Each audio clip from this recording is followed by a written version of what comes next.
यं ब्रह्मा वरुणेन्द्र रुद्रमरुतास्तनुमन्ति दिव्यैस्तवैर्वेदैः साङ्गपदक्रमोपनिषदैर्गायन्ति यं सामगः ध्यानामस्ति ततगतेन मनसा पश्यन्ति यं योगिनो येषां तं न विदो सुरासुरगणा देवाय तस्मै नमः श्रीमच्चन्दनचर्चितो जलपभो शुक्लाम्बरा मल्लिका मालालङ्कृतकुण्डला प्रविलसनमुक्तावली शोभिता सर्वज्ञानिधनपुस्तकरा रुद्राक्षमालाधरा भगदेवतनामदेव सतमे त्रैलोक्यमाताचिरम् मुखं करोति वाचा लङ्घभङ्गो लङ्घयते गिरिं यत्कृपातमहं वन्दे परमानन्दमाधवं नमो भगवते तस्मै व्यासाय मिततेजसे यस्य प्रसादवक्ष्यामि नारायणी कथामिमां नारायणं नमस्कृत्य नरं चैव नरोत्तमं देवीं सरस्वतीं व्यासां ततो जयमुदीरयेत् ध्यानार्थितिलकम् पुष्पाञ्जलिं समर्पयामि स्वस्थाने दिव्ये नमः ध्यानार्थे गुणमिष्टान्नं समर्पयामि स्वस्थाने दिव्ये नमः तोदियमस्तु गोविन्दं तुभ्यमेव समर्पयामि गृहाणां समर्पयामि ध्यानार्थे गुणमिष्टान्नं समर्पयामि स्वस्थाने दिव्ये नमः धूपं वनस्पतिर्सुतबोधो गन्धाढ्यो गन्ध उत्तम आग्नेय सर्वदेवानां धूपोऽयं प्रतिगृह्यताम् ओम कर्दमेन प्रजाभूतमयि सम्भव कर्दम श्रेयं वासयामि कूले मातरं पद्ममालिनीं धूपम् आग्रमयामि धूपं समर्पयामि स्वस्थानि दिव्ये नमः प्रत्यक्ष दीपं दर्शयामि स्वस्थानि दिव्ये नमः विशेष पंचभुजां समर्पयामि अनन्तकोटि नमस्कारं समर्पयामि स्वस्थानि दिव्ये नमो नमः स्वस्थानि दिव्ये नमो नमः ओम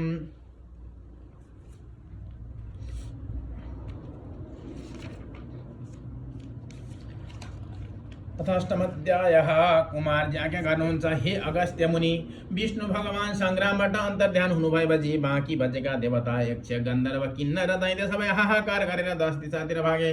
ती परस्पर भन्दथे अब दक्ष प्रजापतिको प्राण रहन्न किनकि नारायण जस्ताको सुदर्शन चक्र मिथ्या भयो जुन चक्रले विष्णु भगवान खडा हुँदा स्वयं शिव पनि टिक्न सक्नुहुन्न थियो त्यस्ता नारायण पनि भाग्नु भयो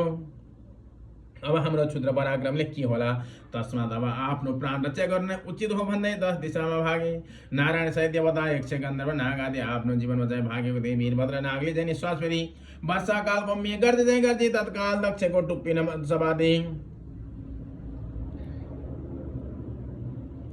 भूमिमा ढलाई बोध गराए हे पापिष्ठ दक्ष तैले महादेवको अनेक निन्दा गरिस् आफ्नी छोरीको हत्या गरिस् तँ जस्तो पापी यस संसारमा खोजे भनी पाइन्न त्यो बौला हो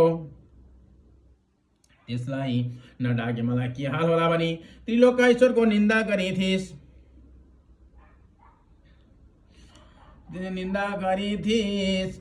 आफ्नो छोरीको हत्या गरिस् अब यस वखतमा 13 रक्षक ज्वाइँहरू कता गए तिनीहरूको सहायता मागे आफ्नो प्राण बचाएर यज्ञ विनाशन गर्ने पूरा गराउँ अब तलाई पनि यही यज्ञमा हुन सके हामीलाई सन्तोष होला भनी अनेक तरहले बोध गराई दक्ष प्रजापतिको शिर काटेर अग्निकुण्डमा होमिदिए यस्ता प्रकारले दुष्ट संहार गरेको देखि नन्दी भृङ्गी 64 योगिनी भूत प्रेत विषम ज्वर र महाकाली आदिले प्रसन्न भई शिव निन्दक दक्ष प्रजापतिको नाश गर्यो धन्य धन वीरभद्र तिमी समान वीर यस संसारमा हुनु दुर्लभ छ भनी स्तुति गरे त्यसपछि दक्ष प्रजापतिकी स्त्री बिरानीले आफ्नो पतिको शिर यज्ञ कुण्डमा होमिदिएको देखेर अत्यन्त अधैर्य भई ठूलो हावा चल्दा केराको थामा ढले झैं पृथ्वीमाण्डली मूर्छा परिन् केही बेरमा चेष्टा आयो र शोक गर्न थालिन् हे नाथ मलाई यस अवस्थामा अनाथ तुल्याई कहाँ जानुभयो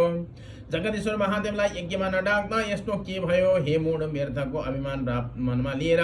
शिवको निन्दा गर्दा आफू मृत्युमा प्राप्त भयो मेरो यो गति भयो भने अनेक प्रकारले शोक गरेर वीरभद्रसित प्रार्थना गरिन् हे ईश्वर मेरो पति दक्ष प्रजापति अज्ञानी मूढ र अभिमानी पनि हुन् तिनलाई कुनै चेष्टा पनि थिएन यस्ता मूढको नाश गरी हजुरको के कीर्ति होला मलाई विधवा नतुल्याई स्वामी वरदान दिनुहोस् हे वीर आफ्नो सृष्टि आफैले संहार गर्नु अनुचित हो सृष्टि स्थिति संहार गरे महारुद्र पनि हजुर महादेव पनि हजुर आदि मध्य अन्त्य नभएका ब्रह्मा विष्णु शिव जे भने पनि हजुर नै हो हे भक्तवत्सल मेरो मुख हेरी मेरो स्वामीको सबै अपराध क्षमा गरेर जीवन दान दिई सौभाग्यवती बनाउनुहोस् भनेर स्तुति गरेको इन्द्रादी देवताहरूले सुनि आकाशबाट पुष्पवृष्टि गरी हे वीरभद्र दक्ष प्रजापतिलाई जीवन दान दिई वीरलाई सन्तोष दिनुहोस् भने आकाशवाणी गरे देवताहरूको त्यस्तो आग्रह गरेको सुनि बिरानीको चिन्तित अनुहार देखेर मनमा करुणा भयो र वीरेण दरबार हेरी भन्न वीरभद्रले भन्नुभयो हे बिरानी तिम्रो स्तुतिले म प्रसन्न भए, म तिमीलाई स्वामी भरिदिन्छु। म तिम्रो स्वामीको शिर अघि अग्निकुण्डमा होमिसकेँ। अब यज्ञमा बलिदिएको बोकाको शिर जोडेर जीवित पारिदिन्छु, किनकि दक्षले जगदीश्वरको साह्रै निन्दा गर्यो। अतः यो पशु हो, त्यसैले पशुकै टाउको जोडिदिन्छु। यस्तो वीरभद्रको वचन सुनि वीरगणले हुन्छ भने अञ्जली जोरी उभिरहन् अनि वीरभद्रले यज्ञशालाबाट बोकाको शिर मगाई पछिल्तिर मुख फर्काएर जोरी दक्ष प्रजापतिलाई जिलाइदिए। दक्ष प्रजापति जीवित भएपछि वीरगणले सन्तोष मानी छागु अर्थात् बोकाको टाउको भएको स्वामी सहित वीरभद्र र महाकाललाई दण्डवत प्रणाम गरी आफ्नो घर गए। यता वीरभद्र महाकाली पनि देवता यक्ष गन्धर्व किन्नर आदिको संहार गरी दक्षको यज्ञ विध्वंस पारी नन्दी मृङ्गी चतुर्षठी योगिनी भूत प्रेत प्रथम गण समेत त्यहाँबाट अन्तर्ध्यान भई कैलाशमा पुगी शिवजीलाई दण्डवत प्रणाम गरेर हे ईश्वर हजुरको आज्ञा अनुसार दक्ष यज्ञ विध्वंस गरी देवता यक्ष गन्धर्व र उसका समस्त रक्षक मारी दक्षको शिर छुट्याई अग्निकुण्डमा होमिसकेपछि उसकी स्त्री वीरगणले आफ्ना स्वामी मरेको देखे साह्रै दीन भावले विलाप गर्न लागिन्। त्यो देखेर मैले अग्निकुण्डमा बलिदिएको बोकाको शिर ल्याएर पछाडि मुख फर्काई जोडेर दक्ष प्रजापतिलाई जीवित गराई आएँ भनी बिन्ती गरे र महादेव प्रसन्न भई हे वीरभद्र महाकाली तिमी धन्य रहेछौ, म प्रसन्न भए यति भनी ती दुवैलाई आफ्नो शरीरमा लीन गराउनु भयो।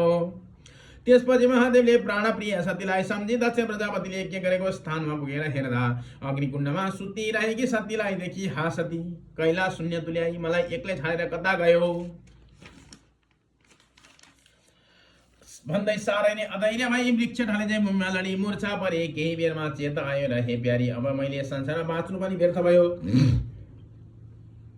मलाई एकछिन पनि एक्लै नछाडी मेरै मुख्याजी बसेर मैले भनेका कथा पुराणहरू सुनिरहन्थ्यौ। मेरो वचन नमान्दा तिम्रो यो गति भयो, म यस स्थितिमा पुगेँ भन्दै मुर्कीले छाती ठोकी वर्षाकालमा आकाशबाट पानी परे झैं मोतीका दाना जस्ता आँसुका ढिक्का खसाली फेरि मिलाप गर्न लाग्नुभयो। हे प्रिय, म कतै गएर आउँदा सुनको कमण्डलले गोडा धोइदिन आउँथ्यौ। हे प्यारी, मेरो खाने वस्तु भनेर विष माग्दथ्यौ, मेरो स्वामीले खाने वस्तु भनेर जत्न गरिराख्दथ्यौ, अब कसले राखिदेला? तिमी बिना मेरो चित्त कसरी स्थिर रहला? यसरी भन्दै कहिले काखमा लिने, कहिले अङ्कमाल गर्ने, कहिले मोही खाने, कहिले छातीमा हात राख्ने, कहिले सदैव घाँस समय आफ्नो छातीमा राख्ने, यसरी अनेक प्रकारका शोक गरी सतीदेवीको मृत शरीर पिठीमा बोकी बौलाहा जस्तै भएर पृथ्वी भ्रमण गरी हिँडे। महादेवले पीठमा बोकी हुनाले गलित वा दुर्गन्धित केही भइनन्, केवल निदाय जस्ती भएर रहिन्। जय जय श्री स्कन्द पुराणे केदार खण्डे माघ महात्म्ये कुमार अगस्त्य संवादे श्री स्वस्ताने परमेश्वर व्रत कथायां महादेव पृथ्वी भ्रमण वर्णनम नाम अष्टमः। श्री कृष्ण श्री स्वस्तानि मातार्पणमस्तु। ओम उपनयतु मंगलम वह सकल जगन मंगलालय श्रीमान दिनकर किरण निबोधित नवनलिनदलनिवेक्षणः कृष्णः काले वर्षतो वर्जन्यः पृथिवी सस्यशालिनी देशोऽयं स्वरयितो ब्राह्मणाः सन्तु निर्भया अपुत्रा पुत्रिणः सन्तु पुत्रिणः सन्तु पौत्रिणः निधना सदना सन्तु जीवन्तु सदां सदं तत्रैव गङ्गा यमुना च तत्र गोदावरी सिन्धु सरस्वती च तीर्थानि सर्वाणि वसन्ति तत्र यत्राजतोदरगता प्रसङ्गा या कुन्देन्दु तुषारहार धवला या शुभ्रवस्त्रामृता या वीणावरदण्डमण्डितकरा या श्वेतपद्मासना या ब्रह्माच्युत शङ्करा प्रभृति देवैः सदा वन्दिता सा मां पातु सरस्वती भगवती निशेषजाड्यावहा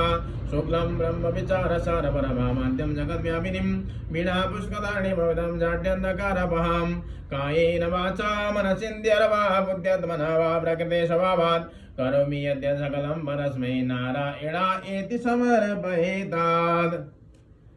ध्यानार्थे पुष्पाञ्जलिं समर्पयामि। स्वस्थानि दिव्यै नमः। जय स्वस्थानि माता।